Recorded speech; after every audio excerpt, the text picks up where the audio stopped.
22ஆம் தேதி நீலகிரி மற்றும் கோவையில் மிக கனமழைக்கும், திண்டுக்கல், திருப்பூர், தேனி உள்ளிட்ட மாவட்டங்களில் கனமழைக்கும் வாய்ப்பு என சென்னை வானிலை ஆய்வு மையம் தகவல். தமிழ்நாடு மற்றும் புதுச்சேரி மற்ற இடங்களில் மிதமான மழைக்கு வாய்ப்பு எனவும் தகவல்.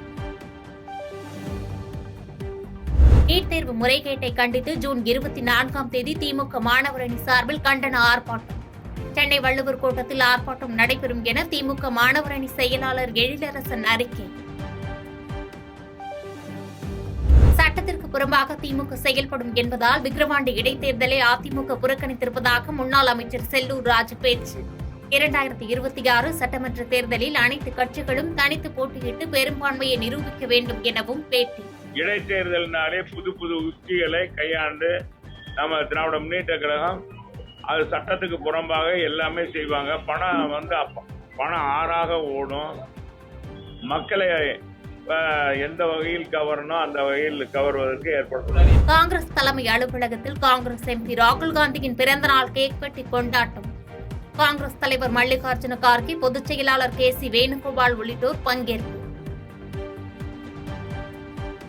விக்கிரவாண்டி இடைத்தேர்தலில் பாமக சார்பில் போட்டியில் அன்புமணி வேட்புமனு தாக்கல் செய்தார்.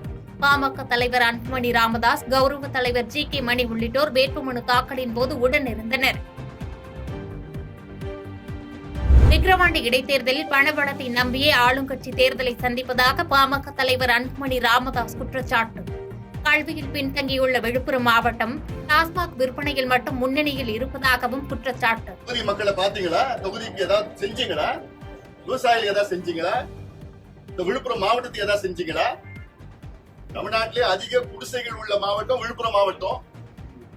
தமிழ்நாட்டிலே அதிக டாஸ்மாக் விற்கிற மாவட்டம் விழுப்புரம் மாவட்டம்.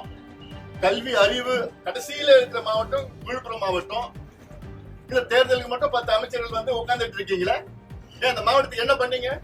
நாடாளுமன்ற எதிர்க்கட்சித் தலைவர் பதவி குறித்து தனது பிறந்த நாளில் ராகுல் காந்தி நல்ல முடிவை எடுப்பார் என நம்புவதாக காங்கிரஸ் MP மாணிக்கம் தாக்கூர் பேட்டி. உலகின் பணக்காரர்கள் பட்டியலில் 461வது இடத்தில் இருந்த அதானியை 2வது இடத்திற்கு முன்னேற்றியதுதான் பிரதமர் மோடியின் சாதனை எனவும் குற்றச்சாட்டு. ஆவின் பால் கொள்முதலில் ஒரு நாளைக்கு கிடைக்கும் 35 லிட்டர் பால் அளவை கையாள்வது எளிதான காரியம் அல்ல என அமைச்சர் மனோ தங்கராஜ் பேச்சு. ஆவின் பால் விற்பனையில் அரை மணி நேரம் தாமதமானாலும் அது மிகப்பெரிய பிரச்சனையாக வெடித்து விடுகிறது எனவும் பேச்சு. இப்ப அவங்க முதல்ல எங்கள்கிட்ட அடிப்படையா வச்ச கோரிக்கை பாலுடைய விலையை உயர்த்த வேண்டும். இன்றைக்கும் அவங்க கோரிக்கை அதான். அது நம்ம முடிஞ்ச அளவுக்கு கொஞ்சம் நம்ம பண்ணியிருக்கோம். இன்னும் அவங்க சில கோரிக்கைகள் வச்சிருக்காங்க, நம்ம செஞ்சு கொடுப்போம். இன்னும் நீங்க பாத்தீங்கன்னா இது டெய்லி 35 லட்சம் லிட்டர் பால் கையாள்வது என்பது ஒரு சாதாரண விஷயம் இல்லை. ஏன்னா இதுல இருக்கக்கூடிய லாஜிஸ்டிக்ஸ் பிரச்சனைகள், அதே போன்று டிரான்ஸ்போர்டேஷன் இருக்கிற பிரச்சனைகள், டேங்கர் பிரச்சனை, அப்படி சின்ன சின்ன பிரச்சனைகள், எந்த பிரச்சனைகள் அவங்க சொன்னால் நம்ம அதை கையாள்வதற்கு பேசினா விவசாயிகளும் ஒரு பரிபூர்ண ஒத்துழைப்பு அவங்க எங்களுக்கு தந்து கொண்டிருக்கின்றார்கள். அது உண்மையிலேயே பாராட்டத்தக்கது. சட்டவிரோத பண பரிமாற்ற தடை சட்ட வழக்கில் கைது செய்யப்பட்டு சிறையில் அடைக்கப்பட்டுள்ள முன்னாள் அமைச்சர் செந்தில் பாலாஜியின் நீதிமன்ற காவல் 40வது முறையாக நீட்டிப்பு. காணொலி மூலம் செந்தில் பாலாஜி ஆஜர் செய்யப்பட்ட நிலையில் ஜூன் 25ஆம் தேதி வரை நீதிமன்ற காவலை நீட்டித்து நீதிபதி அள்ளி உத்தரவு. யூரோ கால்பந்து கோப்பை போட்டியில் செக் குடியரசு அணியை போராடி வீழ்த்தியது போர்ச்சுகல். விறுவிறுப்பாக நடைபெற்ற போட்டியில் கூடுதல் நேரத்தில் கோல் அடித்து 2-1 என்ற புள்ளி கணக்கில் போர்ச்சுகல் அணி வெற்றி.